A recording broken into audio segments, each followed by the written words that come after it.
Hi all.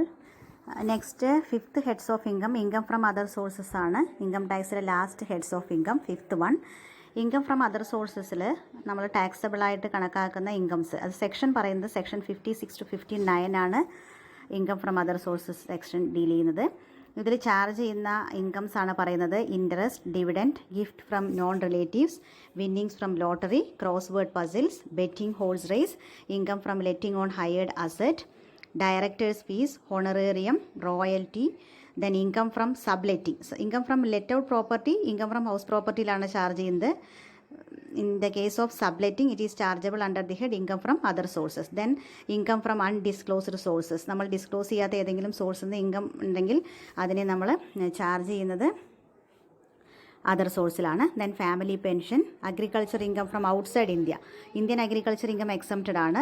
ഇത് outside ഇന്ത്യയിൽ നിന്നുള്ള agriculture income. Then income from leasehold property, then salary of member of parliament, member of legislative assembly etcetera.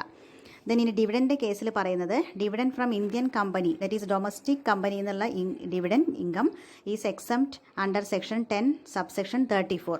അതിൻ്റെ reason എന്താണെന്ന് വെച്ചാൽ അത് domestic കമ്പനീസിൻ്റെ ഡിവിഡൻറ്റിന് ഇന്ത്യൻ കമ്പനി തന്നെ ടാക്സ് പേ ചെയ്യുന്നുണ്ട് മൊത്തം ഡിവിഡൻറ്റിന്. അപ്പോൾ ഇൻഡിവിജ്വൽ ആയിട്ടുള്ള ഷെയർ ഹോൾഡേഴ്സ് വീണ്ടും ടാക്സ് പേ ചെയ്യേണ്ട.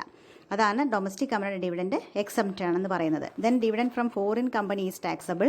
Then dividend from cooperative society is also taxable. Then interest on securities ആണ്. Interest on securities can be categorised into 4. That is tax free government securities, less tax government securities, tax free non government securities, then less tax non government securities. Then next income from other സോഴ്സസിൽ വരുന്നത് agriculture income ആണ്. Agriculture income in India is fully exempt from tax, whereas from outside India is taxable. Then next one, gift ആണ്. Any gift exceeding rupees 50,000 received, the whole amount is taxable. Then any immovable property, gift from immovable property exceeds rupees 50,000 is taxable. Then income from mutual fund, then income from notified mutual fund is exempted. Notified mutual fund ആണെങ്കിൽ exempted ആണ്, മറ്റെല്ലാം taxable ആണ്. Then interest on post office savings bank account കേസിൽ SB account അത് exempted up to rupees 3,500. If that account is a joint account, then exemption limit is up to rupees 7,000. Then the special deductions allowable from income from other sources includes any reasonable sum paid by way of commission or remuneration to bank or any other person. നമ്മൾ already taxable ആയി include ചെയ്യുന്ന ഒരു ഐറ്റത്തിന് മാത്രമേ നമുക്ക് deduction claim ചെയ്യാനുള്ള right ഉണ്ടായിരിക്കുള്ളൂ. അപ്പോൾ ഡിവിഡൻഡ് ഫ്രം കോപ്പറേറ്റീവ് സൊസൈറ്റി നമ്മൾ ടാക്സബിൾ ഐറ്റമാണ്. അപ്പോൾ അതുമായി ബന്ധപ്പെട്ട കളക്ഷൻ ചാർജസ് നമുക്ക് ഡിഡക്ട് ചെയ്യാം. Whereas in the case of dividend from domestic company exempted ആണ്. അപ്പോൾ അതുമായി റിലേറ്റ് ചെയ്തിട്ടുള്ള കമ്മീഷൻ നമുക്ക് ഡിഡക്ട് ചെയ്യാനുള്ള റൈറ്റ് ഇല്ല. അതാണ് അതിൽ പറയുന്നത്. Then interest on loan taken for the purpose of purchase of taxable security, taxable securities purchase ചെയ്യാൻ വേണ്ടി വന്ന ലോൺ. ദെൻ നമ്മൾ ലെറ്റിംഗ് ഔട്ട് അല്ലെങ്കിൽ പ്ലാന്റ് മെഷീനറി ഇതൊക്കെ സബ്ലെറ്റ് ചെയ്യുമ്പോൾ വരുന്ന ഏതെങ്കിലും ടൈപ്പ് ഓഫ് എക്സ്പെൻസുകൾ ഉണ്ടെങ്കിൽ അത് നമുക്ക് ഡിഡക്റ്റ് ചെയ്യാവുന്നതാണ്. In case of family pension of widow അല്ലെങ്കിൽ legal heirs, deceased employed legal ഹയേഴ്സിന് കിട്ടുന്ന ഫാമിലി പെൻഷൻ നമ്മൾ ആദ്യം അത് ഇൻക്ലൂഡ് ചെയ്യുന്നു. ഇൻകത്തിൻ്റെ കേസിൽ ഫസ്റ്റ് നമ്മൾ പറഞ്ഞു ഫാമിലി പെൻഷൻ ഇൻക്ലൂഡ് ചെയ്യുന്നുള്ളത്. ദെൻ ഡിഡക്ഷൻ നമുക്ക് അലൗ ചെയ്യുന്നുണ്ട്. അത് actual amount 1/3 of actual amount or rupees 15,000 whichever is less ആണ്. ഡിഡക്റ്റബിൾ എമൗണ്ട് ആണ് പറയുന്നത്. That is 1/3 of actual pension amount. Family പെൻഷനായി റിസീവ് ചെയ്യുന്ന എമൗണ്ട് 1/3 കാണുന്നു. ആ എമൗണ്ടിനെ നമ്മൾ rupees 15,000 എന്ന നോട്ടിഫൈഡ് ലിമിറ്റുമായിട്ട് കമ്പയർ ചെയ്ത് ഏതാണോ കുറവ് ആ എമൗണ്ടിനാണ് ഡിഡക്ഷൻ ക്ലെയിം ചെയ്യുന്നത്. Okay, then income from other സോഴ്സിലെ ഏറ്റവും മോസ്റ്റ് ഇമ്പോർട്ടൻ്റ് ആയിട്ടുള്ള ഒരു ടേമാണ് bond washing transaction. Bond washing transaction is a method to avoid tax by, ഒരു ടാക്സ് അവോയ്ഡ് ചെയ്യാൻ വേണ്ടി എടുക്കുന്ന ഒരു ടെക്നിക്കാണ്, യൂസ് ചെയ്യുന്ന ഒരു ടെക്നിക്കാണ് ബോണ്ട് വാഷിംഗ് ട്രാൻസാക്ഷൻ എന്നുള്ള ടെക്നിക്ക്.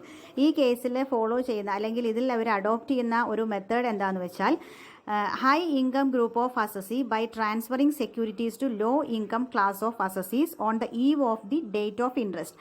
നമ്മൾ ഇൻട്രസ്റ്റിൻ്റെ ഒരു സെക്യൂരിറ്റി ഹോൾഡർ ആ ഇൻട്രസ്റ്റിൻ്റെ ഡ്യൂ ഡേറ്റിന് മുമ്പ് ഒരു ദിവസം ഈ ഇൻട്രസ്റ്റ് ഓൺ സെക്യൂരിറ്റി അല്ലെങ്കിൽ ഈ സെക്യൂരിറ്റിയുടെ ഓണർഷിപ്പ് ഒരു ക്ലോസ് റിലേറ്റീവിനോ അല്ലെങ്കിൽ ഒരു ക്ലോസ് ഫ്രണ്ടിനോ ട്രാൻസ്ഫർ ചെയ്യുന്നു. അപ്പോൾ നമ്മൾ ആ ക്ലോസ് ഫ്രണ്ടിനെയോ റിലേറ്റീവിനെയോ നമ്മൾ ചൂസ് ചെയ്യുന്നത് അവർ ഒന്നെങ്കിൽ വളരെ കുറഞ്ഞ എമൗണ്ട് ടാക്സ് പേ ചെയ്യുന്നവരായിരിക്കണം അല്ലെങ്കിൽ ടാക്സ് പേ ചെയ്യാത്തവരായിരിക്കണം. അങ്ങനെയുള്ളവരെയാണ് നമ്മൾ ചൂസ് ചെയ്യുന്നത്. Then, in order to escape from tax, some assessees may sell securities a few days before the due date. If the close relative or friends are low income group, or both the person can escape from tax liability. അപ്പോൾ ഇങ്ങനെ ഒരു practice നടന്നതുകൊണ്ട് revenue department huge loss ആണ്. It occurs huge loss to the revenue department suffer ചെയ്യുന്നുണ്ട് ലോസ്. അപ്പോൾ അതിൽ നിന്ന് റവന്യൂ ഡിപ്പാർട്ട്മെൻറ്റ് നമുക്ക് എസ്കേപ്പ് ചെയ്യിക്കാൻ വേണ്ടിയിട്ട് ഇൻകം ടാക്സ് അല്ലെങ്കിൽ അസസിങ് ഓഫീസർ എപ്പോഴും ആക്ച്വൽ ഓണറെയാണ് ടാക്സ് ചെയ്യുന്നത്. ഈ ഒരു പ്രവണത കുറയ്ക്കാൻ വേണ്ടിയിട്ട് അല്ലെങ്കിൽ ഈ ഒരു പ്രവണത മാറ്റാൻ വേണ്ടിയിട്ട് എപ്പോഴും സെക്കൻഡ് ഓണറെ അല്ല, ഫസ്റ്റ് ഓണർ ആരായിരുന്നു അയാളെ തന്നെയാണ് നമ്മൾ ടാക്സ് ലെവി ചെയ്യുന്നത്. This is known as bond washing transaction. In order to prevent this method of avoiding tax, it is provided that the assessing officer can include such income in the total income of the actual owner. അപ്പോൾ assessing officer എപ്പോഴും actual ഓണറുടെ ഇൻകത്തിൽ തന്നെയാണ് ഈ income include ചെയ്യുന്നത്, second ഓണറുടെ കയ്യിലല്ല. ഈ ഒരു കേസിനെയാണ് നമ്മൾ ബോണ്ട് വാഷിംഗ് ട്രാൻസാക്ഷൻ എന്ന് പറയുന്നത്. ഓക്കെ, ഇത്രയാണ് ഇൻകം ഫ്രം അതർ സോഴ്സസിൽ വരുന്ന മെയിനായിട്ടുള്ള കാര്യങ്ങൾ. Okay, thank you.